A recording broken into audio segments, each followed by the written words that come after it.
So when training the shoulders, we want to consider our anatomy to start, okay? And we don't want to fight our anatomy, because that leads to an injury.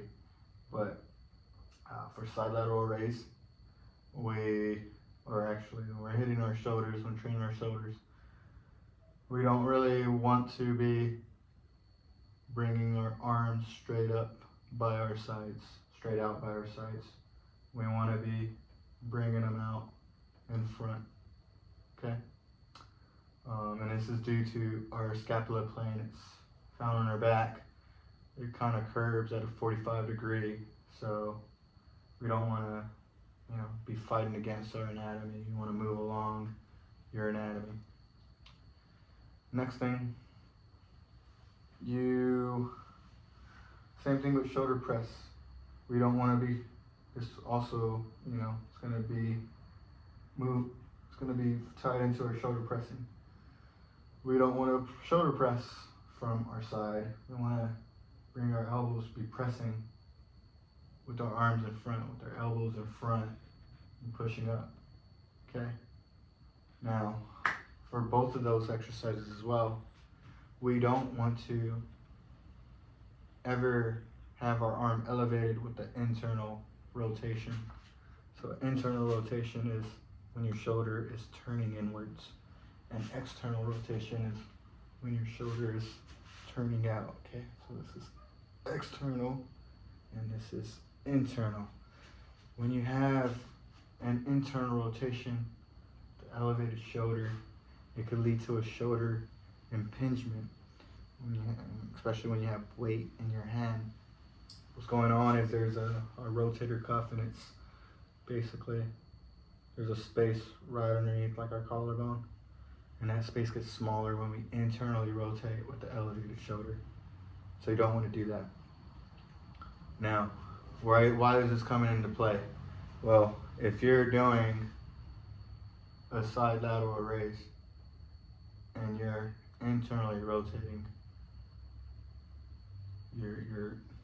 it's not going to hit you at once. It's going to be over time. You might start just feeling the pain, but that's going to be the reason. If you internally rotate and you're doing it, that might cause it. Or if you're shoulder pressing, and if you're not pressing straight up, if you start getting fatigued and you start pushing in front of you, that's an internal rotation. So you want to do your best to push straight up, okay? So you can be straight, have your chest up, be open, push straight up, boom.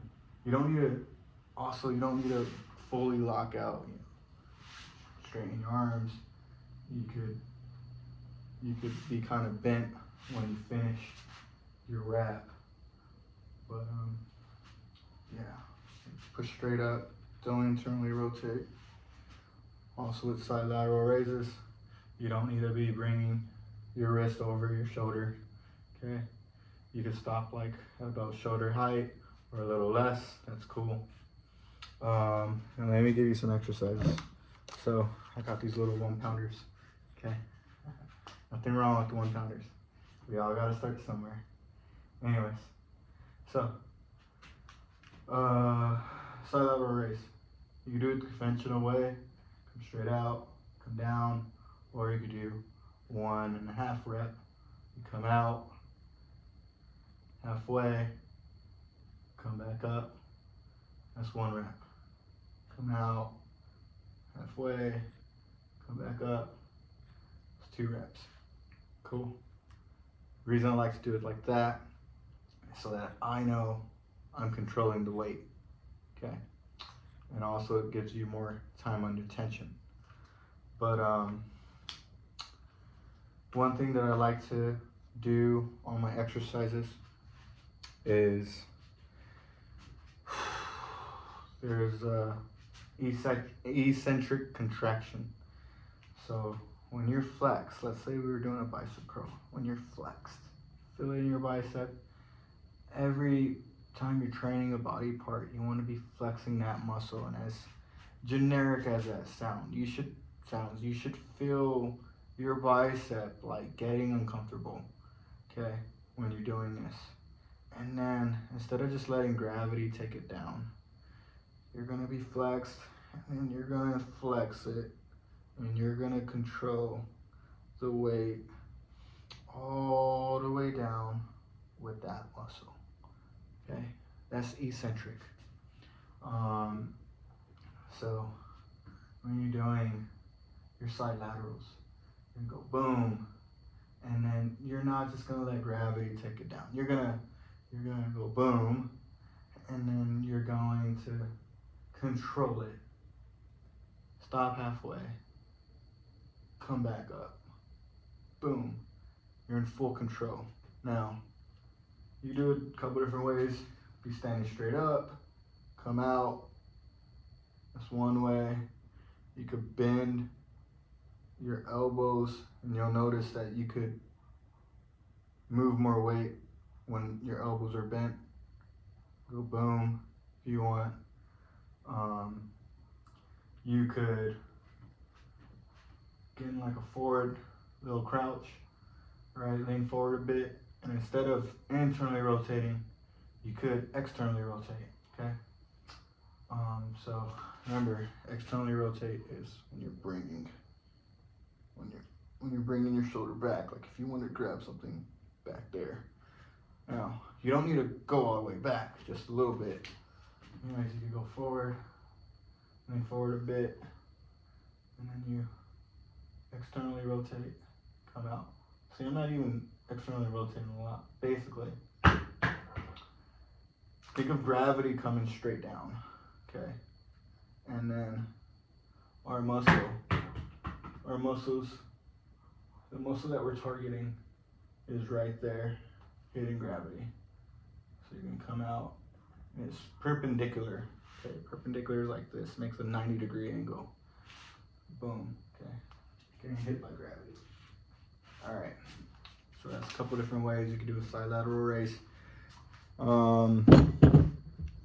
Also, because you asked,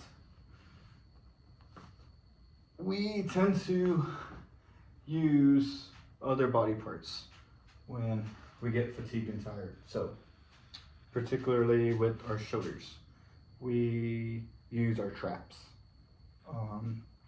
So one thing to help with that is when you're doing your exercise, you could bring your traps together.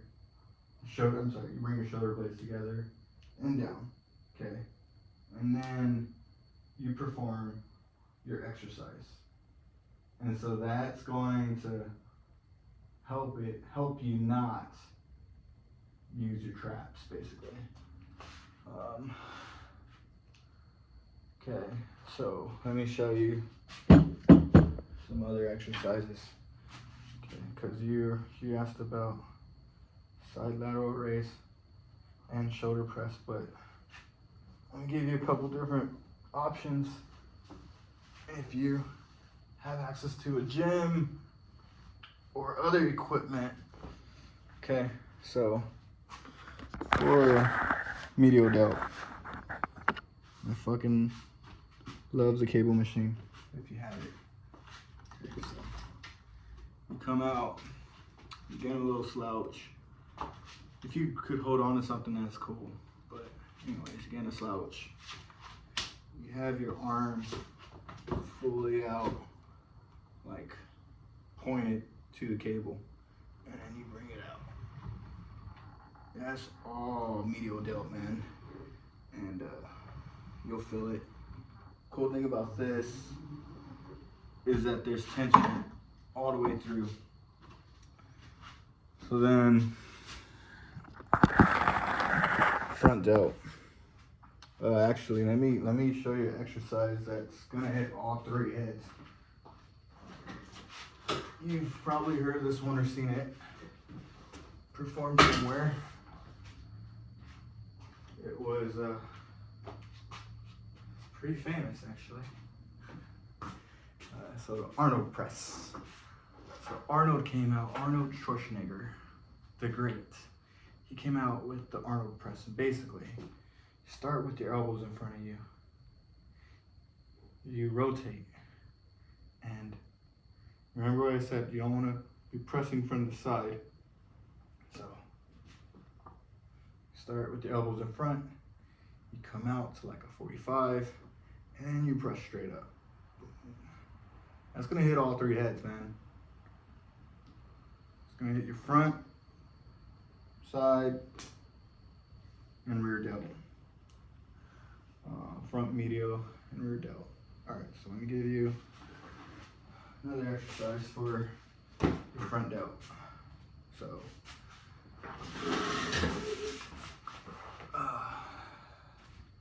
another exercise, if you don't want shoulder press or you want other exercises, you want a variety, you could do a raise. Come straight up, keep your arms straight, come straight up, you know, just boom, boom, boom. You do however you like. You can do one at a time, you can do both at a time. Main thing is, you don't want to be using momentum again, okay? Keep your arms, control it. All right, another one for your front delt is that you come in, you lock your arms at a 90, and you come straight up. Okay, you don't bend your arms, just bring your arms, use your shoulders to move your arms up in the air, like if you're gonna uppercut somebody, okay? So you're going like that. This is a cool one to feel in your front delt. You could have your arms like this if you want. You get to utilize your biceps to keep this at a 90, or you could be like this. You know, you're still gonna use your bicep, but main thing is you keep it at a 90. And you come up. Boom. If you have the easy bar, I like to do it with the easy bar, the curl. So basically, get the easy bar, and you're just like that. Hold on, let me get the handle on it.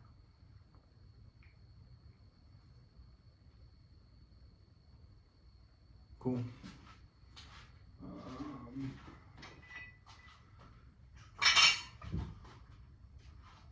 So that's a couple of exercises to. Oh, I think you had plate, right? For your shoulder, you could also use a plate. Boom.